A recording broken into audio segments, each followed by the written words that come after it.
Suzanne Last-Stone is a professor at Yeshiva University and also associated with the Shalem Institute here in Jerusalem and the Jewish People Policy Planning Institute. Thanks, Johnny. I'm delighted to be here.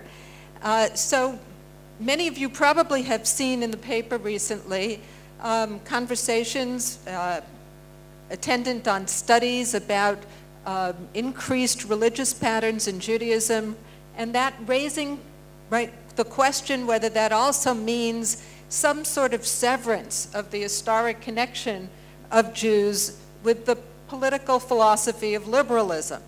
So these sorts of questions that are being put on the table tend immediately on their face to suggest that there's some kind of tension, inherent tension, between liberalism and Judaism.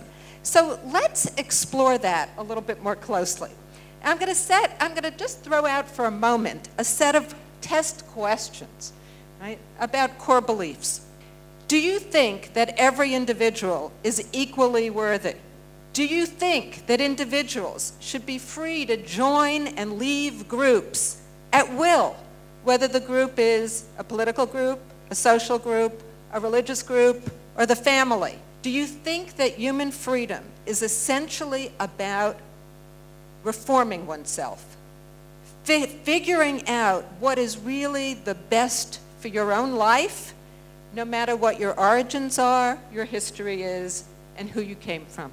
Do you think society should not interfere with the behaviors that you might find even reprehensible, so long as no one is directly harmed?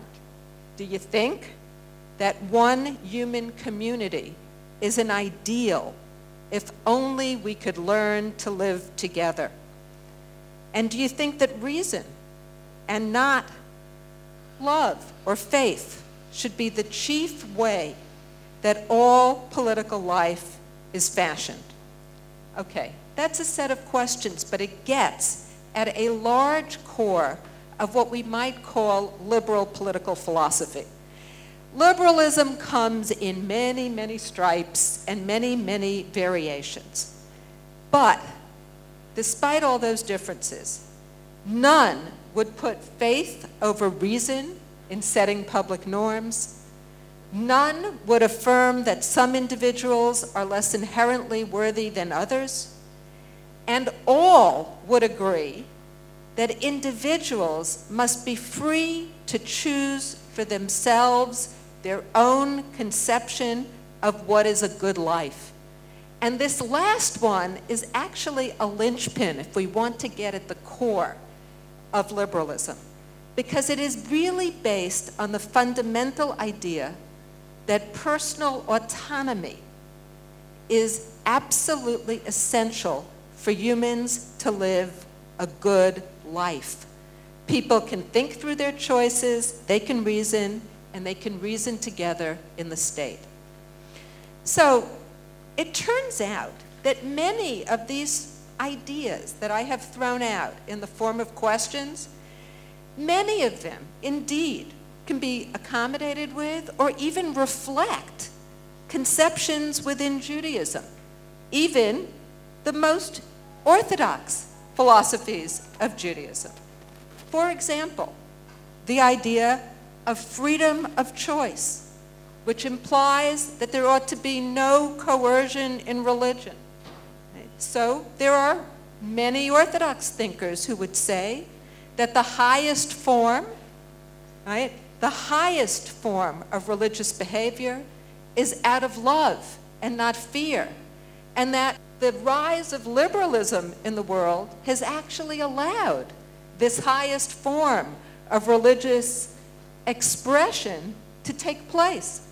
Or the notion of Judaism as a voluntary association, which is actually what liberalism essentially demands of religions in the private sphere, that they be voluntary associations, because it's based on that idea of free entry and exit at will. Now, Judaism is a voluntary association. Judaism reorganized itself very successfully as a voluntary organization with the rise of nation states, and we can point to from Mendelssohn to all versions of liberal Judaism, and we can even point, indeed, paradoxically, to Haredi life as a form of voluntary association, which is that the group is essentially composed of those who share a set of beliefs, including beliefs that are based on legal practices. But then we're eventually going to hit a wall. And when we really press the question, whether Judaism, like liberalism, is at the core committed to the fundamental idea that personal autonomy is the basic value, we are going to have to rethink a little. So let me rephrase some of my questions. Do you think that Judaism somehow, in some way, promotes a sense of responsibility to the flourishing of other Jews that has some form of priority? Or is it utterly neutral as between Jews and others? Are you, in fact, neutral about Jews turning their backs on their family or their historical community or their people or intermarrying? Do you think ideally humans are one community if we could just psychologically overcome our preference for being with similar people? Do you think that people should put aside their individual interests for the sake of certain collective goals? Should sacrifice be a value? So now all these questions hit on words that don't actually appear in most liberal philosophies. Those words are identity, solidarity, sacrifice, faith, and love. Those are the left out words in liberal political philosophy. And so here we get to the nub. Judaism also comes in many stripes.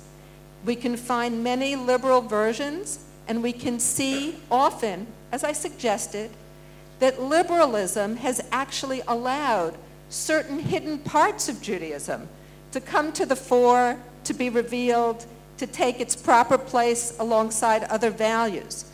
But it too has something that I would suggest are a set of common cores, and I'm just going to pick 3 of them.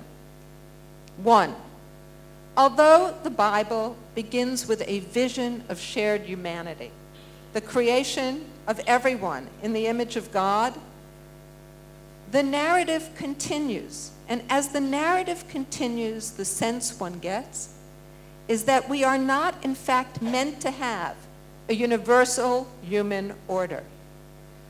We all, the prophets, speak about living in peace with one another. But unlike John Locke, they don't speak about one human society and fellowship. Collectivities and separate peoples do not disappear. And the story of the Tower of Babel, in some ways, is a story of an attempt at a universal human order, which one great 19th century Jewish commentator, the Netziv, described as the panopticon. And its remedy was the dispersal of people, their division into collectivities, different peoples with different languages. 2, sacrifice for the sake of core values and collective goals. The notion that there are some moral precepts, some transgressions, for which one should be killed rather than do, whatever they are. That's a substantive value. 3, a hierarchy of loyalty, social solidarity, responsibility, and therefore obligation that is dependent on criteria that are rather complex. It's not just Jew against non-Jew. It's the stranger in your gate or the poor in your town, but it is also your fellow Jew just because he is a fellow Jew. So, the liberal critique of Judaism can be put in general language. It is, unlike certain other religions, prone to divisiveness. It has some trouble with equality. And it isn't devoted to free entry and exit.